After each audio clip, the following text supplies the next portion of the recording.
2007, o Supremo Tribunal Federal realizou pela primeira vez em sua história uma audiência pública. No Repórter Justiça de hoje, você vai saber por que esse canal é utilizado, a importância desse instrumento da jurisdição constitucional, quais as autoridades responsáveis pela convocação, quem participa e todos os detalhes das audiências públicas na mais alta corte do país. É o debate propiciado pelas cotas que nos permite atualizar, refletir e decidir sobre os rumos da cidadania no Brasil. Muito pouca coisa técnica foi discutida até agora. Só quem é negro sabe o quanto que é difícil essa caminhada.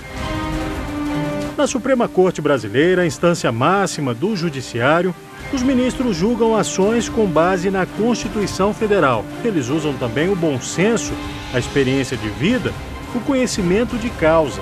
E para votar, também podem levar em conta os anseios da sociedade. Mas há uma oportunidade em que os ministros não estão sozinhos. Eles recebem ajuda antes de decidir. É durante a audiência pública. Nós estamos num momento em que o Poder Judiciário tem debatido e decidido os mais complexos temas relativos à vida cotidiana. E essas decisões que outrora eram tomadas no campo da política, hoje têm sido tomadas no campo do judiciário, exatamente pressupondo uma legitimidade, uma participação popular, uma possibilidade do povo de alguma maneira participar dessa decisão, é que se invoca as audiências públicas.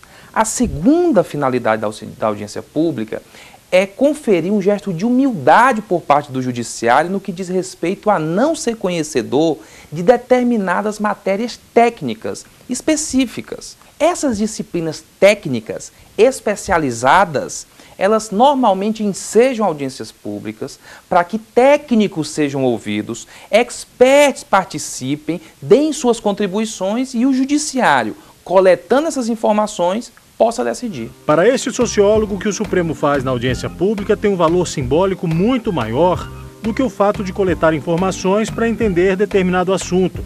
É quando ele abre as portas do tribunal para a representação da sociedade civil. As audiências públicas, elas congregam entidades que são representativas de processos que estão acontecendo na sociedade civil, de interesses que estão acontecendo na sociedade civil, e elas vão aí falar com pautas, elas vão falar de modo organizado, elas vão falar mediante questões apresentadas, de modo que as coisas que estão acontecendo no interior dessas instituições vão aparecer. Então tem uma ligação direta com transparência a audiência pública. A primeira audiência pública foi convocada com base na Lei 9.868, de 1999, que trata do julgamento das ADIs e ADCs. Foi esse dispositivo que trouxe a primeira previsão de audiência pública. O artigo 9º, inciso 1º da lei, diz que, em caso de necessidade de esclarecimento de matéria ou circunstância de fato, ou de notória insuficiência das informações existentes nos autos, poderá o relator requisitar informações adicionais, designar perito ou comissão de peritos para que emitam parecer sobre a questão, ou fixar data para, em audiência pública, ouvir depoimentos de pessoas com experiência e autoridade na matéria. Uma outra lei também prevê a realização de audiências públicas. É a que trata do julgamento das arguições de descumprimento de preceito fundamental, as ADPFs. Está no artigo 6º, inciso 1º da lei, que o relator poderá ouvir as partes do processo que enseja a arguição. Ele também poderá requisitar informações adicionais, poderá designar peritos ou comissão de peritos para que emitam parecer sobre a questão, ou ainda fixar data para declarações em audiência pública de pessoas com experiência e autoridade na matéria. E a partir daí, as audiências que se seguiram fizeram com que os temas ganhassem espaço nas conversas populares. E é aí que se pode começar uma mudança social. A gente vai deixando para trás a figura de uma sociedade que, vamos dizer assim, assiste às decisões das autoridades e automaticamente considera que o que a autoridade decidiu é o que devia ter mesmo sido decidido. Muda nesse sentido. Uma coisa é o STF tomar a decisão como um pai toma decisão para um filho que não discute a decisão. Outra coisa é o STF chamar a sociedade e dizer, olha, vamos pensar juntos essa questão e vamos assumir junto, vamos arcar junto com as consequências. Amadurece a sociedade e eu não tenho a menor dúvida de que a qualidade da vida fica melhor. A primeira audiência pública realizada no Supremo Tribunal Federal foi em abril de 2007, transmitida ao vivo pela TV e Rádio Justiça. A discussão foi convocada pelo ministro Aires Brito, que era o relator da ação direta de inconstitucionalidade ajuizada no Supremo em 2005 pelo Procurador-Geral da República da época, Cláudio Fonteles. A discussão era saber se o artigo da lei, que permite as pesquisas com células-tronco embrionárias, violaria o direito à vida, já que para muitas pessoas ela começa logo depois da concepção. A pretensão deduzida assenta-se na consideração de que a partir da concepção há a vida humana, visto que o embrião é o ser humano na fase inicial de sua vida e, como tal, recebe a tutela constitucional das normas indicadas. Foram 8 horas de debates na audiência pública. Participaram da audiência pública da Lei de Biossegurança pesquisadores, médicos, especialistas de renome na área da genética. O que é eticamente correto? Preservar esses embriões congelados, mesmo sabendo que a probabilidade de gerar um ser humano é praticamente zero, ou doá-los para pesquisas que poderão resultar em futuros tratamentos? O embrião é um indivíduo, né? É um indivíduo original e irrepetível. E todos nós fomos um dia uma célula assim. Se essa célula tivesse morrido, nós não estaríamos aqui. O relator, ministro Aires Brito, e a então presidente do STF, ministra Ellen Grace, votaram pela improcedência da ação. E a maioria dos ministros decidiu que a lei que regulamenta o uso de células-tronco é constitucional. Foi só o início das audiências públicas que vem para lançar luz sobre alguns temas. Há uma afirmação de que o juiz tem um conhecimento enciclopédico. Agora, o conhecimento enciclopédico do magistrado é um conhecimento adstrito ao meio jurídico. Então, afirma-se que o juiz não pode desconhecer a lei. Além da lei, há fatores interdisciplinares, como ocorreu na discussão sobre as células-tronco, na discussão sobre a anencefalia, porque nós, magistrados, temos conhecimento daquilo que é ilícito ou daquilo que é lícito. Agora, o conhecimento do fato que dá ensejo à aplicação da regra jurídica, por vezes, depende de um conhecimento interdisciplinar que escapa exatamente a essa percepção do magistrado. Às vezes, só o conhecimento jurídico não basta. A tendência é que o Supremo, à medida que avance na discussão dos temas delicados, complexos, técnicos, ele vai expandindo o número de audiências públicas. É exemplo do que nós já temos visto no Supremo Tribunal atualmente. E veja a seguir, o STF promove debates de questões polêmicas, como importação de pneus usados, feto anencéfalo, cotas raciais e o Sistema Único de Saúde. Eu volto já já. Você vai ver agora outros temas discutidos nas audiências públicas. Especialistas defenderam suas teses e representantes do governo, de entidades e da sociedade civil deram suas opiniões contra e a favor sobre assuntos polêmicos e forneceram elementos para auxiliar nos julgamentos. No dia 27 de junho de 2008, os ministros reuniram profissionais, desta vez para falar sobre pneus usados. Quem convocou foi a ministra Carmen Lúcia. O bom juiz, quando abre a voz, permite que a justiça fale. E para que a justiça fale pela boca do juiz, é preciso que o juiz tenha olhos e ouvidos bem abertos e atentos à sociedade. Ela era relatora da ação na qual a Presidência da República pedia a anulação das decisões judiciais que autorizavam a importação de pneus usados. Foram 4 horas de debates. Cada especialista teve 20 minutos para explicar o ponto de vista a respeito do assunto. Os contrários à importação ressaltaram os prejuízos que o reaproveitamento de pneus causam ao homem e ao meio ambiente. São emissões que são feitas pela sua queima, que são geradas pela sua queima. Entre eles nós temos produtos como a dioxina, são substâncias altamente tóxicas, né? Então é um processo bastante complicado, bastante difícil. Entre os favoráveis estavam representantes das empresas que reformam pneus usados. Os 90% que são fabricados no Brasil e importados pneus novos, não usados, né, esses representam uma parcela muito maior, esses sim é que são um problema ambiental. Os 9% não podem ser penalizados porque são matéria-prima essencial do segmento da reforma. Um ano depois da audiência, o Supremo decidiu pela proibição de se importar pneus usados.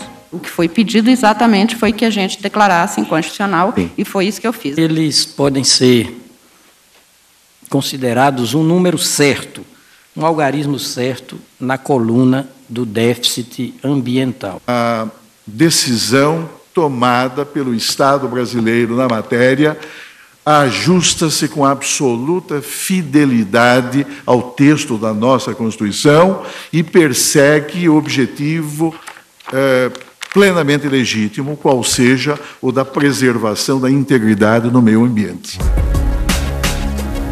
Interromper ou não a gestação quando o feto é anencéfalo. Seria isso um crime? A Confederação Nacional dos Trabalhadores na Saúde entrou com uma ação no Supremo que questionou o direito da mãe em decidir sobre a interrupção da gravidez ou não. Antes do julgamento, houve uma audiência pública a pedido do relator, ministro Marco Aurélio. Durante 4 dias, os ministros ouviram opiniões de representantes do governo, de entidades religiosas, da sociedade civil e de especialistas. No caso dos contrários, o foco foi o direito à vida. Uma sociedade que quer se desenvolver não pode se desenvolver livremente, não pode crescer às custas do sangue de pessoas inocentes. Os favoráveis à interrupção reforçaram que deve prevalecer o direito da mulher. Não se pode impor a toda a sociedade, cada dia mais diversa, a agenda moral das religiões, traduzindo-as em políticas públicas destinadas a todas as cidadãs e cidadãos do país. Seria um desrespeito à própria Constituição. No dia 12 de abril de 2012, o assunto anencefalia entrou na pauta de julgamentos. Na época, o então presidente do STF foi contrário a interromper a gestação no caso de fetos anencéfalos. Eu quero me associar de maneira, dizia, até efusiva, com a manifestação de Vossa Excelência, ministro Celso de Mello, quando disse que este é a seu, mas também a meu juízo, o mais importante julgamento na história desta Corte. Porque nela, na verdade, se tenta definir, no fundo, o alcance constitucional do conceito de vida e da sua tutela normativa. Mas a maioria dos ministros entendeu que a prática não é crime. Levar às últimas consequências esse martírio contra a vontade da mulher, né, corresponde à tortura, a tratamento cruel. Ninguém pode impor a outrem que se assume enquanto mártir.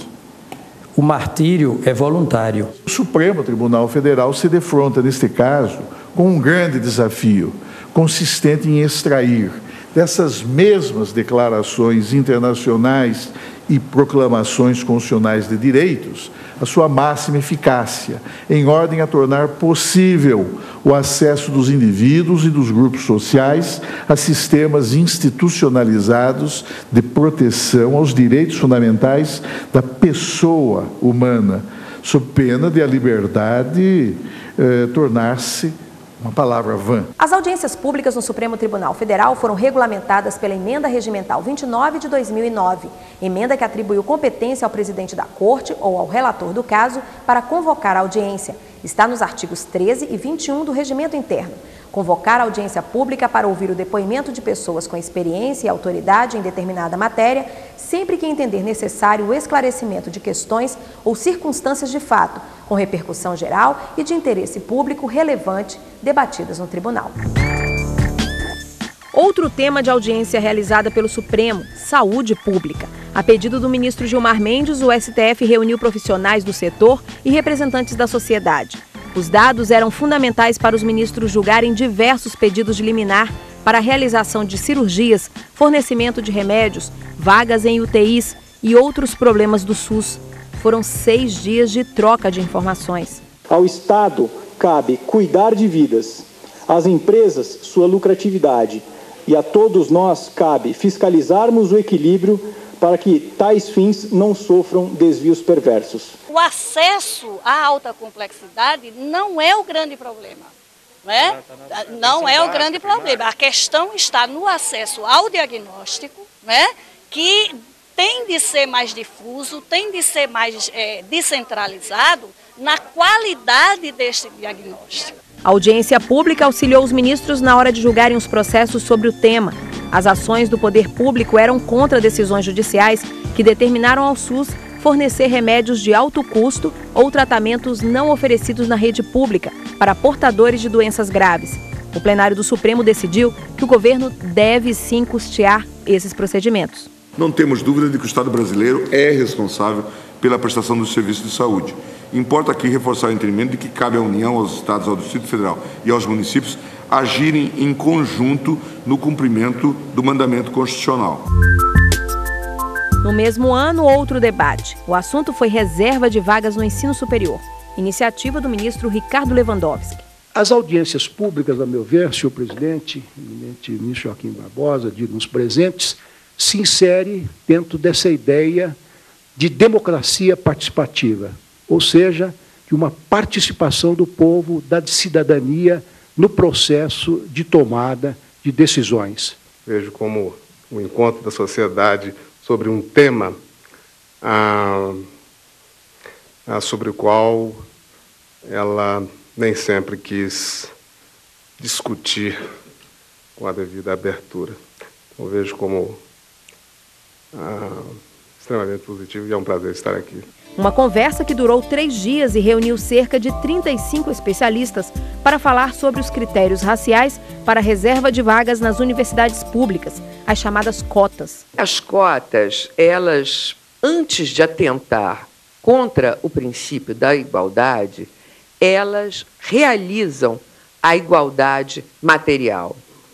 Elas, por outro lado, elas são a porta de entrada para que essas instituições elas assumam caráter plural. É necessário que todos no Brasil, independente de cor, independente de raça, de etnia, tenham a oportunidade de estudar em bons colégios públicos. E a expectativa é de que o resultado daqui seja que vá balizar todas as ações afirmativas, principalmente as cotas das universidades públicas em todo o Brasil.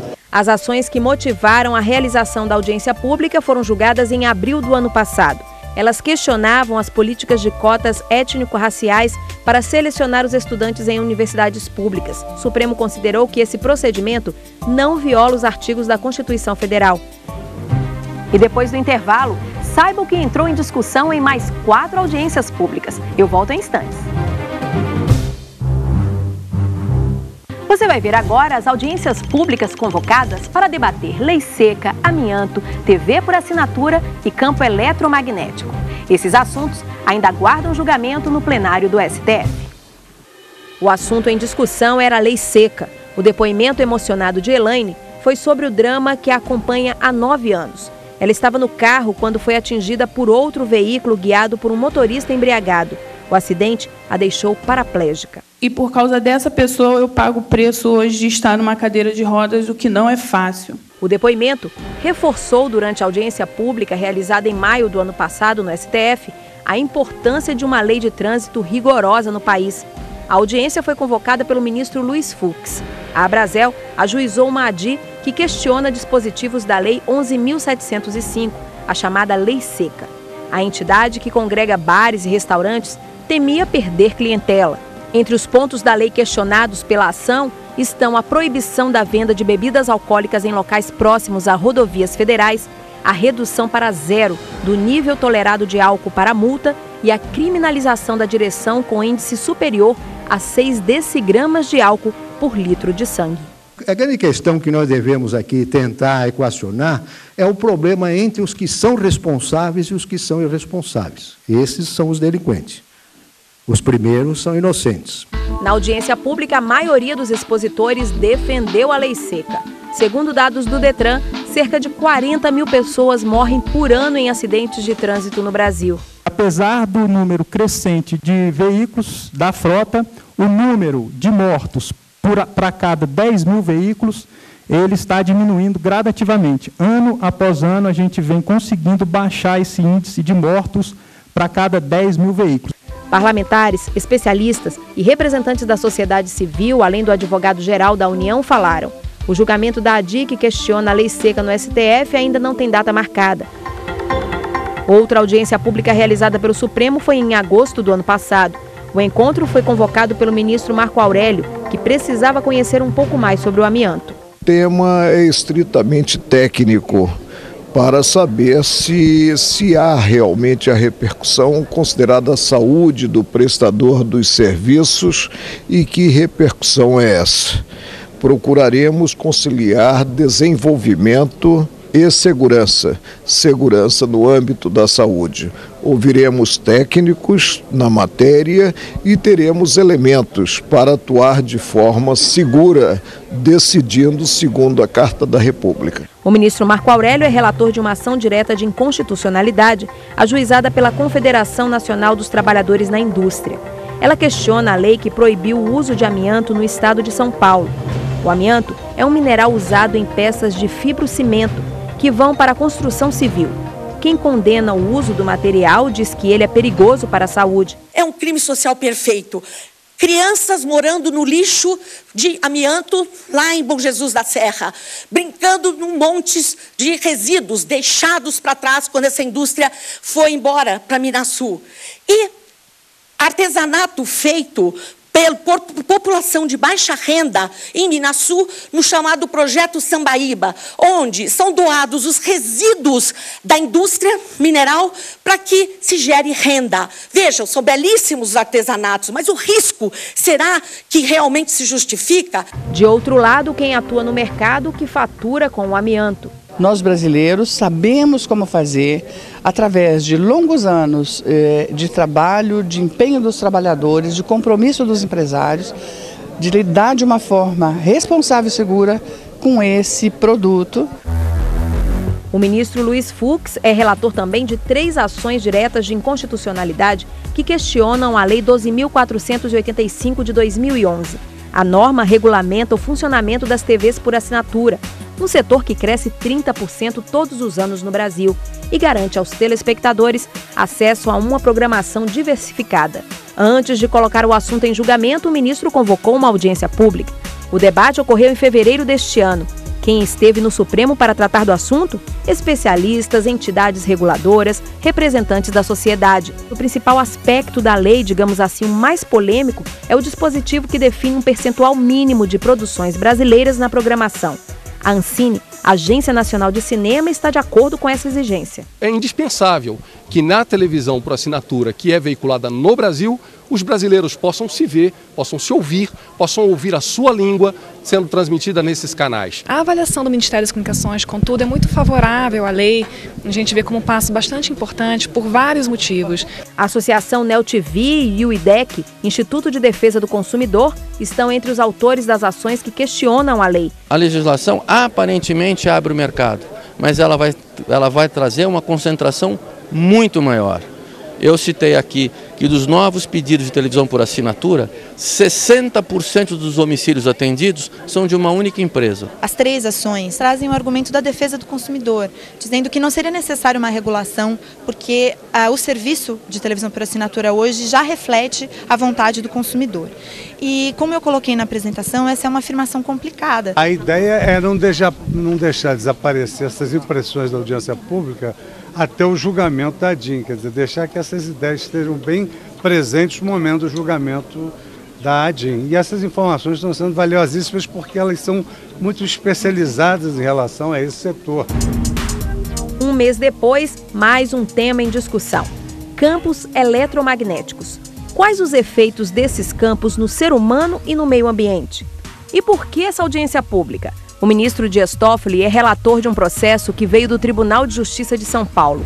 No recurso, associações de moradores de 2 bairros paulistanos alegam que as torres de transmissão de energia elétrica estão muito perto das casas, o que coloca em risco a vida das pessoas. Poderia até provocar câncer. Antes de tomar uma decisão a respeito do caso, o ministro convocou a audiência. 21 especialistas compareceram. Técnicos de diversas áreas, energia, engenharia, saúde pública. A linha já está lá, criando praticamente uma inversão de ônus da prova para os moradores, porque nós não sabemos qual é essa carga hoje, real, na linha. Alguns moradores próximos a uma linha de transmissão pretendem que o campo magnético emitido por essa linha seja mais de 80 vezes menor do que o limite atualmente recomendado pela Organização Mundial de Saúde e limite esse acatado pela legislação brasileira. Ainda não está definido quando o processo vai ser julgado pelo plenário do Supremo Tribunal Federal. O Repórter Justiça termina aqui. Quer participar do programa? Então escreva pra gente e envie a sua sugestão. O nosso e-mail é repórter.justiça@stf.jus.br. Semana que vem tem mais um tema do seu interesse. Até lá!